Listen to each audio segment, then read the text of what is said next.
Hello, un sujet santé aujourd'hui parce que j'aurais vraiment aimé être au courant de ça avant, c'est-à-dire il y a 24 ans quand mon problème est apparu et j'ai découvert ces possibilités très récemment, il y a quelques mois.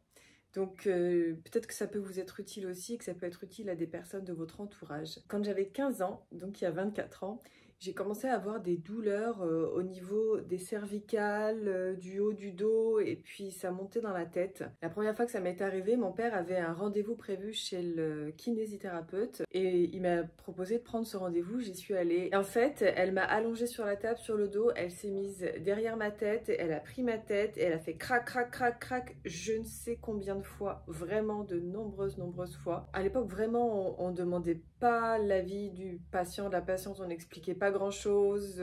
Puis moi, j'avais que 15 ans en plus, donc j'ai rien dit. J'ai trouvé ça violent, mais j'ai rien dit, j'ai rien osé dire. Et puis voilà, je suis rentrée chez moi après ça. Et en fait, ça n'a pas du tout réglé le problème. Ce problème est revenu à de nombreuses reprises, régulièrement. À l'époque, j'ai fait une radio, j'ai consulté un spécialiste du dos, j'ai vu une podologue, j'avais une petite talonnette d'un côté qui tenait avec un scratch. J'ai allé voir un kiné aussi qui me faisait faire des exercices, qui me faisait des massages, qui mettait des électrodes. Enfin, j'avais quand même un accompagnement qui a duré un certain temps. Et puis après, quand je suis partie pour mes études, en fait, j'avoue que j'ai laissé tout ça. Mais en fait, j'ai continué à avoir ces douleurs. Mais je savais pas exactement à quoi c'était dû. On m'avait dit que j'avais une attitude scoliotique. C'est-à-dire que c'était a priori pas totalement une scoliose. J'avais pas bien compris si c'était vraiment à cause de ça ou pas. Ou si c'était parce que j'avais une jambe plus grande que l'autre. Parce qu'on m'avait dit ça aussi. Ou si c'était parce que j'avais le bassin un peu décalé. Mais ça, on m'a dit qu'après, c'était peut-être pas le cas. Comme tout ça est venu à un moment où dans la famille, il y avait des problèmes qui étaient beaucoup plus graves que ça. Sincèrement, j'ai un peu délaissé ça, mis ça de côté. Et puis en fait, j'ai vécu avec pendant toutes ces années. Il y avait des situations qui faisaient que j'avais automatiquement une migraine. Il y a une époque où je faisais une formation à Paris. C'était à 1 heure de train de chez moi.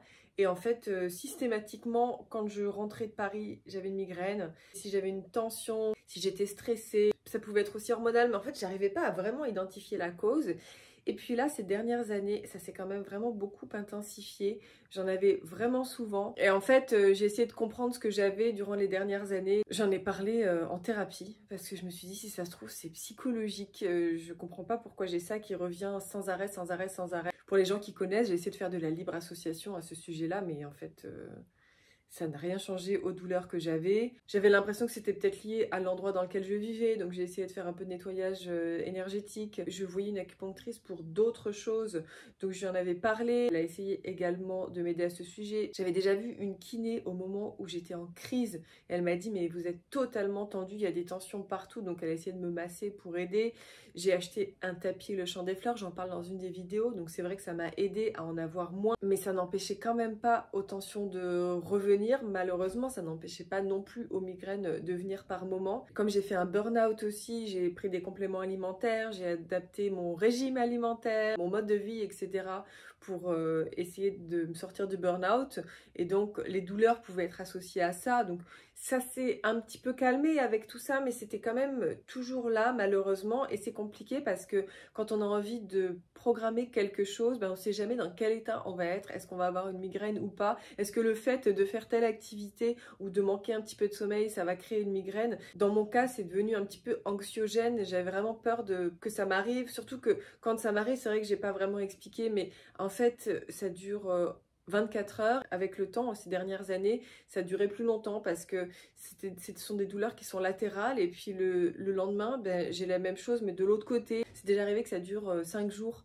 Donc c'est vraiment compliqué. Moi, je suis pas en mesure de vivre ma vie dans ce cas-là. Ça devient vraiment une migraine. J'ai vraiment mal dans tout le côté. Ça commence ici, ça remonte sur le côté, dans les cervicales, parfois derrière. Ça me prend le visage, la tête. J'ai la nausée, je vois flou, j'ai des acouphènes. En gros, je peux plus rien faire, quoi. Il faut que j'aille me coucher. Et là, ça devenait quand même inquiétant, le fait que ça passe d'un côté à l'autre et que ça s'arrête jamais vraiment. En plus, ça craque partout. Je sais pas pourquoi. Tout mon dos se met à craquer. Je comprenais pas, voilà, ce qui se passait. C'était vraiment compliqué. En fait, un jour, par hasard, j'étais chez la médecin avec mon mari. En fait, j'accompagne toujours mon mari dans ses rendez-vous médicaux parce qu'il ne parle pas encore suffisamment bien français pour comprendre tout ce qu'on lui explique. Et donc, je suis toujours avec lui et une médecin pour des douleurs de genoux lui conseille d'aller voir une podologue qui soit également posturologue. Et elle insiste vraiment là-dessus, elle dit que c'est super important que le ou la professionnelle soit posturologue.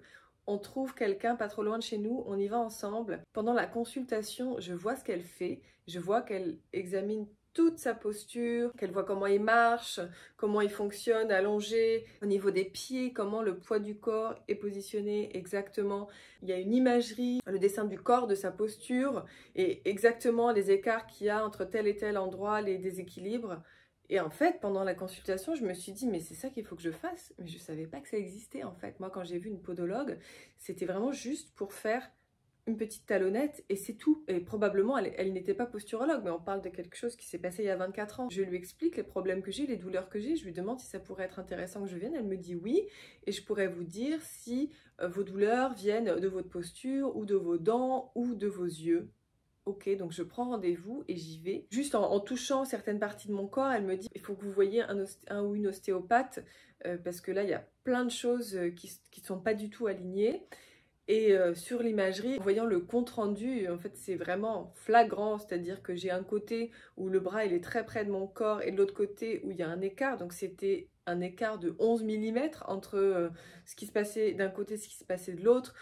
Le bassin vrillé, elle m'a dit que j'avais une scoliose, c'était pas la première fois qu'on me disait que c'était pas une attitude scoliotique, donc c'était carrément une scoliose. Tout était décalé en fait dans tous les sens, ce qui est logique parce que tout est connecté dans le corps. Donc évidemment, s'il y a un décalage quelque part, tout le reste va faire en sorte d'essayer de maintenir une forme d'équilibre, donc tout va se décaler. Donc elle me propose de me faire des semelles, de me donner des exercices à faire tous les jours. Et ensuite, on voit au bout d'un an si je continue à porter des semelles ou pas, en sachant que moi, ça m'arrange moyennement parce que je danse et que j'ai des danses qui se dansent pieds nus. Donc elle prend toutes mes mesures, elle crée mes semelles, elle me demande d'aller chez l'ostéopathe, de revenir la voir juste après. On vérifie si les semelles sont toujours bonnes ou pas après la séance d'ostéopathie. Donc je vais chez l'ostéopathe. C'était la première fois que j'avais une séance d'ostéopathie de cette qualité. J'avais déjà vu des ostéopathes, c'est vrai que je l'avais pas dit, mais j'avais aussi essayé ça. Bon, c'était pas génial, quoi. Pourtant, j'étais allée voir quelqu'un qui m'avait été conseillé par des personnes, mais ça ne changeait pas grand-chose à chaque fois. J'avais toujours les douleurs qui revenaient. Mais bon, il traitait juste une petite partie du problème localement, alors qu'en fait, je pense que le problème était dans tout mon corps. Et puis, j'avais vu un autre ostéopathe, mais là, c'était vraiment une blague. Peut-être que je vous en parlerai dans une vidéo, parce que je pense que c'est vraiment important d'avoir de la distance et un regard critique, parce que ce qui s'est passé là, dans cette séance, ça m'a vraiment dégoûtée, puis j'ai plus jamais vu d'ostéopathe après ça. Là, vraiment, ça m'a été conseillé, parce qu'en fait, c'est les patientes de la podologue posturologue qui lui donnent des contacts quand ils sont satisfaits. Et donc, il y avait plusieurs personnes. J'avais vu que sur Google, il y avait des très bons commentaires. En fait, elle avait 5 sur 5. Donc, je suis allée la voir. Et là, vraiment, c'était une vraie séance d'ostéopathie. Donc, elle a vraiment regardé toute ma posture, comment fonctionne mon corps. Et elle s'est occupée de mon corps, des pieds à la tête, en fait, vraiment. Et notamment, j'avais beaucoup de tension dans la mâchoire. Ça avait un impact sur tout le reste. Donc, l'ostéopathe m'a aussi donné des exercices à faire qui étaient des exercices différents. Les exercices de la posturologue ont pour but de muscler certaines parties de mon corps.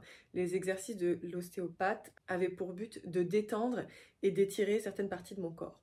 Donc, elle m'a demandé de revenir la voir après avoir porté les semelles pendant un mois pour pouvoir ajuster s'il y avait besoin de nouveau. Donc j'ai fait tout ce qu'on m'a demandé de faire, mais j'étais en confiance, sincèrement. J'ai trouvé que ces deux professionnelles, elles étaient vraiment à l'écoute, elles avaient l'air très compétentes et très justes. Et d'ailleurs, l'une et l'autre ont validé le travail de l'autre en fait, parce que quand je suis retournée voir la podologue posturologue, on a refait cette imagerie et c'était incroyable. C'est-à-dire que le décalage dont je vous parlais tout à l'heure, qui était de 11 mm, il était à 0. C'était la même chose des deux côtés, donc ça a vraiment très très bien fonctionné. Les deux m'ont vraiment expliqué comment je fonctionnais, que comme j'avais une scoliose, tout ne pouvait pas être droit, qu'il y avait des choses qui pouvaient être un petit peu décalées et que ça permettait d'avoir l'alignement optimal possible. Je suis repartie avec mes semelles, j'ai vraiment joué le jeu, c'est-à-dire que j'ai porté mes semelles tout le temps, même chez moi. Même quand il faisait très chaud, j'ai fait vraiment ce choix de ne pas porter de sandales de l'été, parce que ça a commencé au mois de juin. Et puis au bout d'un mois, je suis retournée chez l'ostéopathe. Elle a de nouveau regardé ma posture, le fonctionnement de mon corps. Et donc là, je les porte depuis plus de 4 mois et ça va beaucoup, beaucoup, beaucoup mieux. C'est incroyable, en sachant qu'au moment où je suis allée chez la posturologue, j'avais des douleurs depuis 4-5 jours. Mais maintenant, j'ai plus ces douleurs sans arrêt. Ça m'arrive d'avoir des migraines de temps en temps, mais c'est assez rare et ça ne dure pas longtemps. C'est-à-dire que c'est maximum 24 heures. Quand ça arrive, souvent, j'ai l'impression que c'est hormonal parce que ça correspond à certains moments de mon cycle. La douleur est moins forte. Et en fait, maintenant, j'avoue que j'ai plus tendance à prendre un médicament. Alors moi, je prends un Doliprane parce que comme j'ai pris très très peu de médicaments dans ma vie, ça fonctionne encore. Je prends un Doliprane 500 mg. C'est vraiment pas grand-chose. En général, ça suffit. J'arrive à faire ce que j'ai à faire dans la journée. J'essaie de me coucher tôt. Le lendemain matin, ça va beaucoup beaucoup mieux. Et jusque-là, j'ai jamais eu besoin de reprendre un médicament. Ça n'est pas reparti de l'autre côté. Ça ne fait que quelques mois. Donc je vais continuer à faire ces exercices. Je vais continuer à porter les semelles. Quand je vais danser les danses du Mali qui se dansent pieds nus, je porte des chaussures, c'est comme ça. Et ça va, en fait, je me suis habituée. Bien sûr que le jour où je pourrais redanser pieds nus, si c'est possible, je serais vraiment contente parce que c'est pas le même ressenti au sol, c'est pas la même subtilité. On peut pas avoir la même finesse de mouvement au niveau des pieds, évidemment. Et donc ça impacte tout le reste du corps, mais ça vaut vraiment la peine. Je suis vraiment contente de cette expérience. Vraiment, si j'avais su ça avant, ça m'aurait changé la vie, ça m'aurait évité toutes ces... Mais bon, c'est comme ça, c'est venu comme ça à ce moment-là de ma vie et heureusement finalement que j'accompagne mon mari dans tous ses rendez-vous médicaux parce que sinon je sais pas si ça serait venu à mes oreilles un jour ou l'autre. En fait, ça peut vraiment aider plein de personnes qui ont des douleurs qui ne sont pas forcément les mêmes que les miennes à partir du moment où on a des douleurs dans le corps qui reviennent. Je pense que c'est vraiment super intéressant d'aller faire un bilan. Alors sincèrement, ça n'est pas bien remboursé du tout. La consultation de mon mari qui n'a pas eu de semelle, elle n'a pas été remboursée mais elle était beaucoup moins chère que la mienne. Ma consultation avec la fabrication des semelles, en fait, il y a une toute petite partie qui est prise en charge par la sécurité sociale. Mais personnellement, j'ai l'habitude pour la santé de devoir investir parce qu'il y a beaucoup de choses qui ne sont pas remboursées par la sécurité sociale ni par la mutuelle. Moi, je n'ai pas une mutuelle hyper chère et donc elle couvre pas grand chose. Par contre, en ce qui concerne mes séances d'ostéopathie, j'ai droit à être remboursée 3 fois. C'est 30 € qui sont remboursés. Donc là, avec l'ostéopathe que j'ai vu, ça correspond à la moitié de la consultation à chaque fois. Mais je pense que si vous avez de meilleures mutuelles, ça peut être mieux remboursé, à voir. Pour moi, la santé, c'est vraiment une priorité. Je considère que ça n'est pas du tout de l'argent perdu. C'est un investissement. Je préfère mettre de l'argent là quand il y en a besoin, plutôt que de m'acheter plein de choses matérielles. Donc ça, j'en ai déjà parlé dans d'autres vidéos, c'est vrai que c'est pas une priorité pour moi et j'essaie d'avoir une consommation raisonnable au niveau du matériel dans tous les cas. Et je pense que c'est intéressant d'expliquer aussi mon fonctionnement parce qu'on est tous différents. Je sais qu'il y a des personnes qui vont peut-être penser ou dire que c'est super cher, que c'est pas à la portée de tout le monde, donc je pense que c'est vrai dans certains cas, mais je pense aussi qu'il y a d'autres personnes qui font des choix de dépenser plus d'argent dans telle ou telle chose, comme dans des super téléphones qu'on change tout le temps, changer de voiture régulièrement, etc. C'est juste pour dire que l'argument de ça coûte cher, il est valable pour certaines personnes qui ont vraiment peu de revenus et je l'entends complètement, je le comprends. Mais donc pour moi, cet argument, il n'est pas super recevable dans beaucoup de cas. Ah, je vais vous montrer mes semelles. Donc je les porte, comme vous voyez, tout le temps. Elles sont comme ça, ce sont des semelles entières, contrairement à ce que je portais il y a très longtemps. C'est beaucoup plus pratique, on peut vraiment les passer d'une chaussure à l'autre sans problème. J'ai demandé si je pouvais en avoir une autre paire parce que je me disais que c'était quand même pratique. Elle m'a dit que c'était possible mais qu'il fallait repayer et que c'était costaud, donc on verrait dans un an si je continue à porter des semelles, si elles étaient encore en bon état et si elles étaient encore adaptées. Mais en attendant, elle m'a dit que c'était costaud et que je pouvais les porter pendant un an sans problème. Voilà ce que je voulais vous dire avec mes semelles. J'espère que c'est un sujet qui vous a intéressé, j'espère que ça pourra vous aider, que ça pourra aider d'autres personnes et que ça pourra soulager vos douleurs chroniques si elles sont dues à votre posture, parce que je sais à quel point ça peut être compliqué de vivre régulièrement avec des douleurs qui reviennent, voire des douleurs qui sont là tout le temps. Si ça vous a plu, n'hésitez pas à liker la vidéo, à la partager, à la commenter. Vous pouvez vous abonner à la chaîne si ça n'est pas encore fait et cliquer sur la cloche si vous voulez recevoir une notification quand je propose une nouvelle vidéo. Je vous souhaite une bonne semaine, prenez soin de vous et à très bientôt.